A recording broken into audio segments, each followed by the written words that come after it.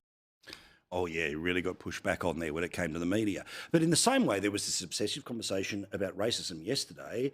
There is a new obsession which came out today. And believe it or not, it has something to do with microplastics.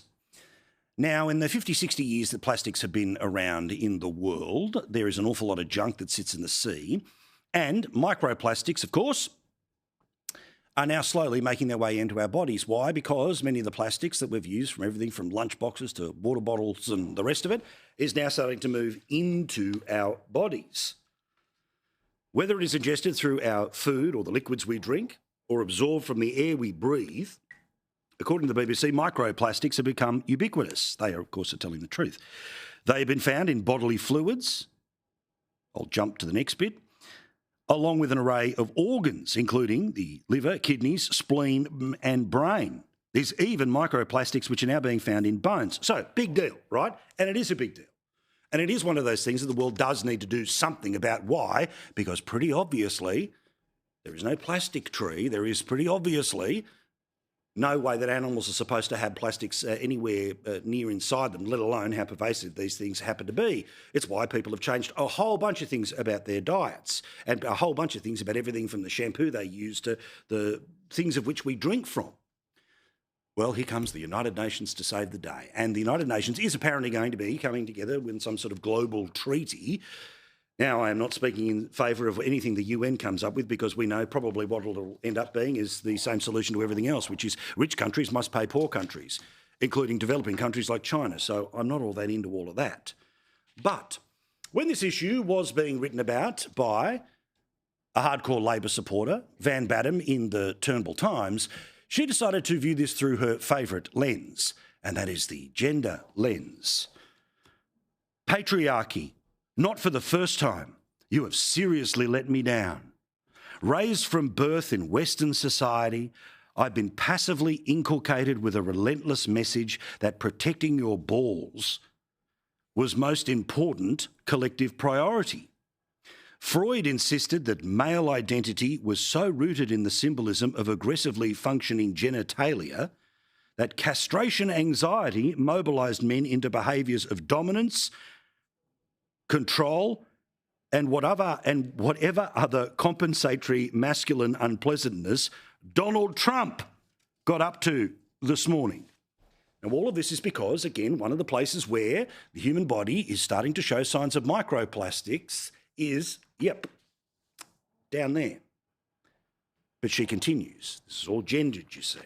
I don't expect the patriarchy gives much more thought to the plastic pollution of waterways, the poisoning of animals, or the fact that there has been a trash island named the North Atlantic Garbage Patch, now hundreds of kilometres across, growing in the ocean since 1972. All right, let's see if the third quote gets any better. I repeat, you have let me down because you have given the opportunity to literally save your own balls, yet you've defaulted to a significantly less useful habit of, quote, bullying people who utter uncomfortable truths at conferences whenever the plastic problem is mentioned. Ah, you see here. So I was bullying the Race Discrimination Commissioner when I made my observations last night. All of the asterisks, all of the footnotes, all of the ifs, ands and buts, of course, will be completely thrown away when inevitably those comments will be sliced, diced and shown somewhere on the internet in the next few days and become the source of a whole bunch of people to start running and complaining about what I said as opposed to actually listening to what I said. And now we're in a scenario where apparently it is again the patriarchy's fault about microplastics. Oh, to be able to view the world through those two prisms all day, every day. Is there a problem with microplastics? From one bloke to the rest of the world, bloody oath. Do we have to do something about it? Absolutely. And I cared about it before it had anything to do with, you know what. Now, Jeremy Rockliff, again, formally in as the Premier of Tasmania, despite not having the total number of seats required for a majority, 18, in the Tasmanian Parliament. I keep talking about this because I love Tassie and we're going there in a couple of weeks' time, and I don't think there's enough national conversation about what's really going on there. Now, he has been reappointed as the Premier. Why? Because he has the most number of seats. Remember, Labor had its worst vote in 100 years and has got just 10 seats, but they most likely will try to become the government by stealing it in a couple of weeks' time on the floor of Parliament. Well, today, Jeremy Rockliff was doing what he has done best, which is get on with the job. And we're getting on with the job. What is important is that common sense prevails and Mr Winter accepts the result of the election. You may have noticed behind him the former federal politician, friend of the show, and I know at times she has annoyed some of you, but I've always liked Bridget Archer because, of course, she was able to hold on to the seat of Bass for multiple elections. She was a great local candidate until, of course, the Medi-Scare wave took over Tasmania, and she has now transferred from federal to state politics. And what a star she is going to be, because she has just been named the Health Minister in the returned Rockliff government. Health remains one of the key focuses for our community going forward, and so I feel deeply privileged to have the opportunity to continue to do some work in that space. An ongoing area of passion and interest for me is in Aboriginal affairs. Now, I have a small prediction for you. There are other people that have also been named as Treasurer, including Eric Abetz. Eric Abetz has a significant role in terms of the right-wing factions, and of course is a former federal politician. He's now the Treasurer. So Rockliff's got a pretty good team that's sitting in and around him. But because the Labor Party is absolutely certain that they are going to try to pull on the no confidence motion, if there was 18 people who voted no confidence in the Premier, would it automatically mean that if a new Premier was put in place that would stop Labor? I don't know. But there's something a little bit different about the potential of the no confidence motion that's coming in a couple of weeks versus the one that happened a few weeks ago and sent Tasmania to an election in the middle of winter. Jeremy Rockliff is saying there will not be another election. There will not be another election. We've had an election. Dean Winter has learnt nothing. The election said, and the people of Tasmania clearly demonstrated, is that they are sick and tired of the political games. Now, in my view, Rockliff has absolutely every right to continue as is and have an expectation that while he does not have a guaranteed 18 votes for every single thing that will go through the Parliament, that the Labor Party recognises that they, when given the choice by the Tasmanian people, received the worst vote in 100 years. And even though there may well be a way of stitching together 18 people on any one day, he would have exactly the same problem going forward. So Rockliff deserves every right to go on. But let's imagine that this vote actually takes place. Well, then you're in a scenario where either the Premier has to resign or we're off to an election again. If Rockliff is saying there won't be another election again, then maybe, just maybe, there could well end up being, despite the fact that I don't think it should happen, a new Liberal Premier. In my view, it'll probably end up being Bridget Archer. Don't be surprised, because with Eric Abetz as the Treasurer, and with Bridget Archer being brought into the Parliament, being a fellow traveller ideologically with Jeremy Rockliff, this could be the way of the Liberal Party being able to save itself. But make it very clear, I say Rockliff should be the Premier, should be there for a full term. If he's not, don't be surprised if Archer is the one we are talking about as a way of saving the Liberals in the next little while, which of course means it may well not happen because I've just said it, but my observation anyway. Now, of course, a lot of conversation this week, and rightly so, has been in and around Jacinta Allen and her decision to try to prop up herself before the next election, which she is already leading in the polls, which, of course, is to guarantee that she is going to put 2 days a week into work from home. You've seen plenty of stories about Melbourne's CBD slowly but surely being emptied out. Why? Because, well, people aren't coming into work and therefore companies aren't going to keep up the leases.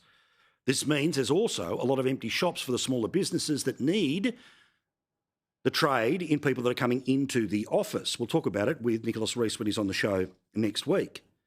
But can I just suggest an idea?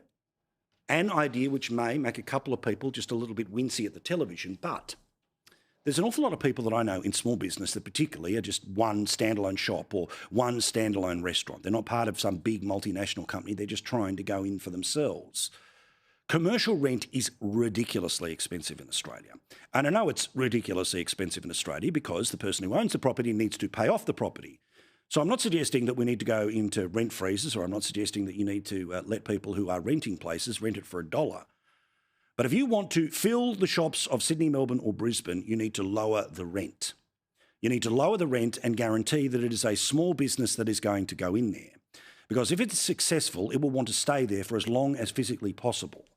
If you've got ideas, and particularly if you're somebody who knows how the property market could work on that commercial level, I'd love to hear from you. paul@skynews.com.au, because I get it. If you, the property investor, needs to pay off a loan, well, obviously you need the rent to pay it off. But is there a way that we can create a system where a small business wanting to take out a single shop in any of those cities will be able to do so, and will be able to do so with greater financial support? We'll all watch, wait and see together in the next couple of days.